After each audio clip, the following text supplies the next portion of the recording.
everyone, welcome back to my channel.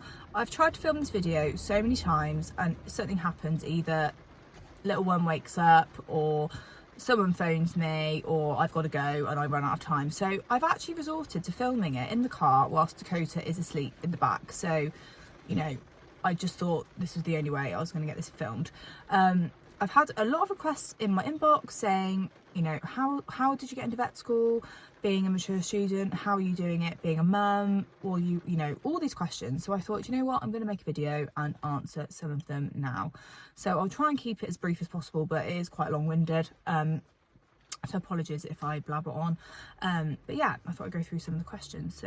So question number one is, have I always wanted to be a vet? And the answer is yes. I have always dreamt of being a vet from very early on in my life. I grew up on a farm and had loads of amazing experiences with kind of farm vets and horse vets, and we always had dogs and cats, and I just loved it from day one. I used to, you know, bandage the dogs and like pretend they were ill and write notes. My mum even kept them all because she just knew it was always meant to be, if you know what I mean. Anyway, so yeah, in short, I have always wanted to be a vet, and the reason why I wasn't a vet normally, in a normal way of kind of A-levels and then uni, is I kind of struggled at high school. I had a few things happen which kind of sent me off on a different path, and I was really competitive with my show jumping and riding, and all I wanted to do, quite honestly, was ride horses.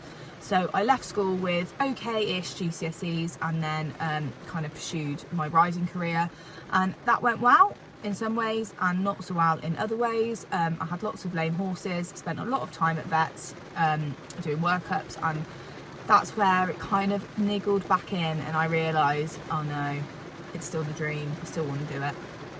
So at this point I was 22 and I had Leo, who was about a year old. Oh gosh, it's really raining, I hope you can still hear me. He was about a year old, and I decided to embark on trying to do A-levels from home. Now there was loads of different options, but I actually chose the route to do an access course, which is equivalent to 3 A-levels, and it's kind of more suited to the mature student, either doing it from home or doing it at college, and it's exactly the same level as A-levels, but it's just you don't have to go into a college and do it all like that. So I did that for a whole year and ended up with exactly what I needed to get into vet school, the equivalent of 3 A's, triple science. Couldn't believe it because, you know, I'd been out of education, I wasn't in the zone, but you know, it just shows if you want something enough, then you can do it. Obviously I had Leo, I had a house to pay for, and it soon became apparent that basically vet school was 9 to 5 in person, no choice, and I had no income other than riding, and I financially would not have been able to do it. So then came plan B, where I thought if I become a vet nurse, I could then go into being a vet later. Here I am now. So I applied for Hartpury, and I got into Hartpury vet nursing, which was a brilliant step forward, and it was only 15 minutes down the road. I could still, you know, manage my time and manage finances, fuel was cheaper, etc. So I then went on my sandwich year for vet nursing, and I ended up at an amazing practice where I still work now, and I got offered a full-time job during my placement year, and I switched to the day release university degree Hartpury offer. So essentially I was a university student now earning money, and I became a qualified vet nurse, and you know, I cannot say how awesome it is being a vet nurse, and I would highly recommend it. And I'm not becoming a vet because being a vet nurse is rubbish. I just really want to continue my knowledge and my development, and I really want to do surgery, which as a vet nurse, unfortunately, you can do limited surgeries, but you're not allowed to, you know, body cavities, etc. Anyway, moving on. Next question was, why did you become a physio? You know, why? So as well as being a vet, wanted to be a vet, I was always really interested in being a chiropractor, osteo, physio. That was another option I kind of looked into, but I never wanted to do the human route first. But soon became apparent that being a vet nurse, I could then become a physio in a postgraduate way. So just before COVID hit, I got into Nottingham Vet School and started a physio degree, and I absolutely loved it. It was fantastic. I ended up realising that anatomy was really my forte. I was getting like really good grades in anatomy. In one of my vet nursing exams, I got 98%, and I kind of couldn't believe it, but it just seemed to come quite naturally to me. So ended up doing a postgraduate diploma and qualifying as a vet physio. Now, I thought this might quench the thirst of being a vet, but unfortunately I finished and I still wanted to be a vet. It was just still the thing that I had, it burning feeling, burning desire, like I would have sold a kidney. That's how passionate I was about becoming a vet. So COVID had happened, and I'd spoken to some people who'd said, look, vet school now, actually a lot of it's online, this may be doable, because I was kind of looking into doing vet school when the kids were a lot older, maybe we could have moved, but this seemed more of a potential, idea. So I looked into applying, and I thought originally I could do the 4-year course, but sadly, because I've never done a dissertation for my foundation degree and my postgrad diploma, they wouldn't accept me without my dissertation year, which kind of seemed pointless, because I could just do an extra year at vet school for the similar amount of money. And I had my A levels, and the 5-year was a lot less stressful and a lot less compact, and would suit me a lot better with working, having the children, etc. So went with an open mind, applied for the 5-year. Now, I was shocked at the statistics.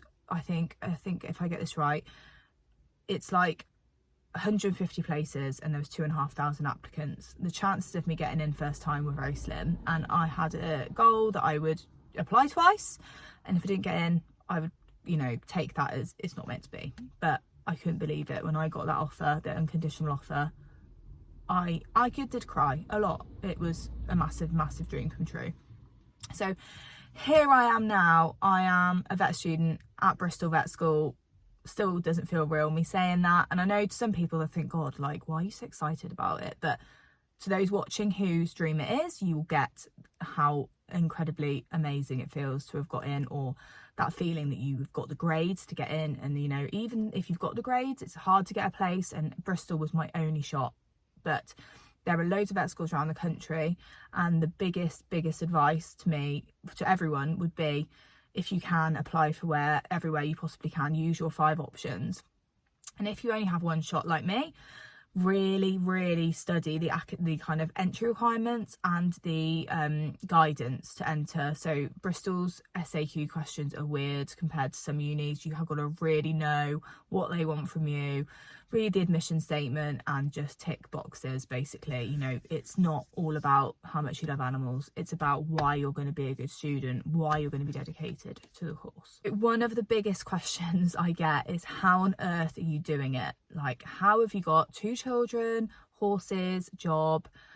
And the main thing is, for me, is that it is a lot online. So today I've done some lectures in the morning, and then I've picked Dakota up from nursery. I've got physio appointments booked in later. I'm going to ride Champ in between that. It really is using every hour of every day that is possible, and I am very fortunate that I've got a career that is allowing me to be flexible. So my physio business is thriving. I've got amazing clients who work around me, who I can turn up as and when I please. I work with some incredible vet practices as a physio, and I'm also still a vet nurse. I still work 1 day a week for my amazing practice in Malvern, and I love it there, and I love my little team. And I also locum as a vet nurse for emergency practices, where I gain absolutely tons of experience as a vet student also. So I feel like it kind of goes hand in hand. I get to earn some really good money and also gain all this experience, which a lot of people won't have yet. So that is how I'm doing it in very short amounts. Now, I haven't mentioned the one thing that I think is the key to success when you're a vet student and a mum and working and a business owner, is your support network. Now, I am not doing this alone. I have 2 amazing parents who run ragged around me, who pick up the kids when I need them to, who drop them off, who do the horses when I can't get there, who are on the phone when I'm having a meltdown. And then I have an incredible husband who puts the kids to bed when I can't, who accepts that my life is sporadic and accepts that 9 to 5 is not a thing. Amazing friends who believe in me and just want me to achieve everything. So that is a huge part of it, and I think I cannot say this is just me doing all this. Obviously I'm doing the course and I'm doing the work, but I need that support, otherwise it wouldn't work at all. Okay, next question is, how am I affording to do this? So as a second degree, you don't normally get funding from student finance at all. Now, in the veterinary medicine case, you actually get a maintenance loan, dependent on your household income. Now, that is a massive help for me, and without that, I wouldn't be able to do it. So I suggest looking into that before you commit to actually going. And I think just having to work around it. So I wouldn't be able to afford to do it without working, like absolutely no way. You can also get some help with childcare costs, a childcare grant, which is really useful. I don't actually get any childcare grants, sadly, but I do get tax-free childcare, which is 20% off every month because I'm working and Shay is working. And another thing is just kind of, you make it work. Like, I'm not going to be able to save loads of money, as my life savings are not going to start building up over the next 5 years.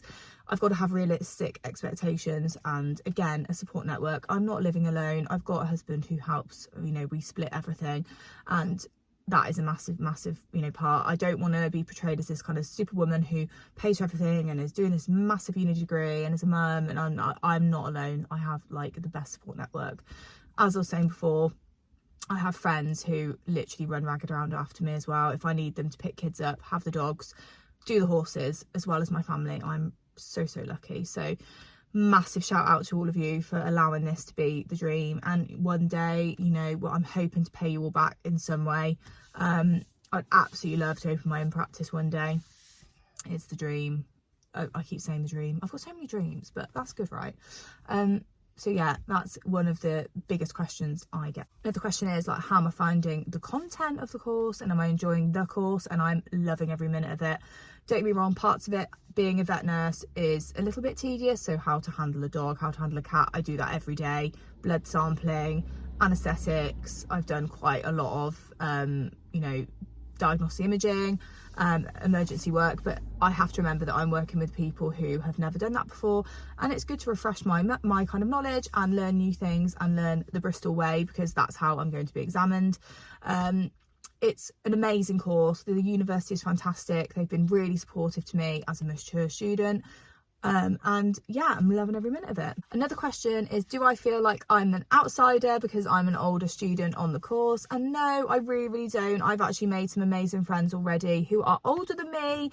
I'm 29, and there's older people on there who are still pushing for that dream, whose life hasn't really worked out to go to uni at 18. And it doesn't always have to be. You don't have to be 18 to be a vet. You can be 30, 40, 50. There was even a 55-year-old person I met who graduated. Like, how incredible is that? Life is, a roller coaster. It doesn't always go the textbook way. You can still live your dream, whether that's being a vet, being a doctor, whatever you want to do. Even if you go to university just to tick the box to say you've done it, and you've done history or drama or art or music, like, go for it. There's ways to do it. You can, if you want it bad enough, you can do it. The most asked question is, how do you find time to ride? Now, this is the thing I'm finding the hardest, especially since I've moved to a yard with no arena. But there is a way. You just have to plan your day. So I don't know if you guys know about Google Calendar, but I live by Google Calendar. Each hour is precisely planned for the day. I know exactly what I'm doing, where I'm going, who's got the kids, if the kids are coming to the yard or whatever. And I try and ride at least 3 to 4 times a week. That may be a hack, arena hire, lesson, show, ride in the field at home. There is a way. You've just got to make time and plan. Planning is key. Again, going back to the support network, I have the best team of people around me who help me make these plans and ride. So it isn't just me. I'm not superwoman. It is hard, and you know what? It's okay to sometimes not ride. They're not going to go off. He doesn't care. He's loving life in the field. So yeah, that was my kind of big thing for you guys. If you want to continue to ride whilst at university, just plan it and don't stress when you don't get to actually go on. Another question was self-motivation. How are you motivated to do this? So I think if you want something bad enough, you have that inner motivation already, which I do have. And also, I think you've just got to like see it as an end goal. So like each lecture, each assessment, each assignment is one step closer to that dream, to being a vet, to being at the graduation, to signing that RCVS register, to doing that oath, etc. And obviously I've done the vet nurse thing, so to do the vet thing is just like, oh, cannot wait. Another thing I will say is, you know, self-motivation. I listen to lectures at home at night. I write notes. I go over lectures that I've been into in person. If I'm worried about something, I'll go over it and over it. And I'll find YouTube videos to help me understand things which I don't fully understand. And I can do like a revision video if you want me to, because I've got some quite good revision techniques which I found have helped me being slightly older, trying to juggle being a mum, lack of sleep, school runs, after school runs, etc.